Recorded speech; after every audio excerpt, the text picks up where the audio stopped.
ಬಿಳಿ ವಸ್ತ್ರದೊಂದಿಗೆ ನಡೆಯುವ ಉಳಿದವರು. ಪ್ರಕಟಣೆ ಗ್ರಂಥ 3ನೇ ಅಧ್ಯಾಯ 4ನೇ ವಚನ. ಆದರೂ ತಮ್ಮ ವಸ್ತ್ರಗಳನ್ನು ಮೈಲಿಗೆ ಮಾಡಿಕೊಳ್ಳದಿರುವ ಸ್ವಲ್ಪ ಜನರು ಸಾರ್ದಿಸ್‌ನೊಳಗೆ ನನ್ನಲ್ಲಿದ್ದಾರೆ. ಅವರು ಯೋಗ್ಯರಾಗಿರುವುದರಿಂದ ಶುಭ್ರ ವಸ್ತ್ರವನ್ನು ಧರಿಸಿಕೊಂಡು ನನ್ನ ಜೊತೆಯಲ್ಲಿ ನಡೆಯುವರು ಎಂಬುದಾಗಿ ತಿಳಿಸುತ್ತದೆ. ಇವತ್ತಿನ ಸಭೆಗಳು ಜನರ ಪವಿತ್ರತೆಯ ಬಗ್ಗೆ ಬೋಧಿಸುವುದನ್ನೇ ಮರೆತುಬಿಟ್ಟಿವೆ. ಆದರೆ ದೇವರು ನಾವು ಪರಿಶುದ್ಧರಾಗಿರಬೇಕು, ಆತನ ಸೇವೆಯನ್ನು ಮಾಡಬೇಕೆಂಬುದಾಗಿ ಬಯಸುವವನಾಗಿದ್ದಾನೆ. ಯೇಸುವನ್ನು 3 ಸಾರಿ ತಿರಸ್ಕರಿಸಿದ ಪೇತ್ರನು ಪಶ್ಚಾತ್ತಾಪದಿಂದ ಮನತಿರುಗಿ ವಿಮೋಚನೆಗೊಂಡು ಆತ್ಮಭರಿತನಾಗಿ ಈ ರೀತಿಯಾಗಿ ಸಭೆಗೆ ಬರೆಯುವವನಾಗಿದ್ದಾನೆ. ನಿಮ್ಮನ್ನು ಕರೆದಾತನು ಪರಿಶುದ್ಧನಾಗಿರುವ ಪ್ರಕಾರವೇ ನೀವು ವಿಧೇಯರಿಗೆ ತಕ್ಕಂತೆ ನಿಮ್ಮ ಎಲ್ಲ ನಡವಳಿಕೆಯಲ್ಲಿ ಪರಿಶುದ್ಧರಾಗಿರಿ.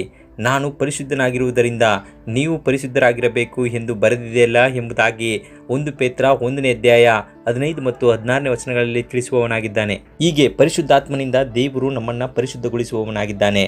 ನಮ್ಮ ಸ್ವಂತ ಬಲದಿಂದ ಸಾಧ್ಯವಿಲ್ಲ. ಆತ್ಮನ ವಾಕ್ಯಕ್ಕೆ ತಕ್ಕಂತೆ ನಾವು ನಡೆದು ಪ್ರಾರ್ಥನೆ ಮೂಲಕವಾಗಿ ಬೇಡಿಕೊಳ್ಳುವಾಗ ನಮ್ಮ ಹೃದಯಗಳಲ್ಲಿ ಪವಿತ್ರಾತ್ಮನು ಕಾರ್ಯ ಮಾಡುವವನಾಗಿದ್ದಾನೆ.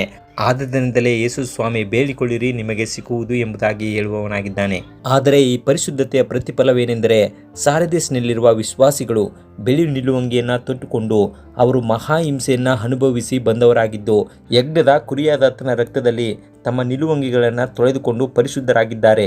ಈ ನಿಮಿತ್ತವಾಗಿ ಅವರು ಬಿಳಿ ವಸ್ತ್ರವನ್ನು ಹೊದ್ದುಕೊಂಡು ಕ್ರಿಸ್ತನೊಂದಿಗೆ ನಡೆಯುವವರಾಗಿರುತ್ತಾರೆ. ಆದ್ದರಿಂದಲೇ ಸಾರದಿ ಸಭೆಯಲ್ಲಿ ಒಂದು ಚಿಕ್ಕ ಗುಂಪು ತಮ್ಮನ್ನು ತಾವು ಮೈಲಿಗೆ ಮಾಡಿಕೊಳ್ಳದೆ ಇರುವುದನ್ನು ಕ್ರಿಸ್ತನು ಇಲ್ಲಿ ನಮೂದಿಸುವವನಾಗಿದ್ದಾನೆ. ನಾವು ಸಹ ಅವರಂತೆ ಈ ಕೊನೆಯ ಕಾಲದಲ್ಲಿ ನಮ್ಮ ವಸ್ತ್ರಗಳನ್ನು ಮೈಲಿಗೆ ಮಾಡಿಕೊಳ್ಳದೆ ಪರಿಶುದ್ಧರಾಗಿ ಜೀವಿಸೋಣ. ದೇವರು ನಿಮ್ಮನ್ನು ಆಶೀರ್ವದಿಸಲಿ.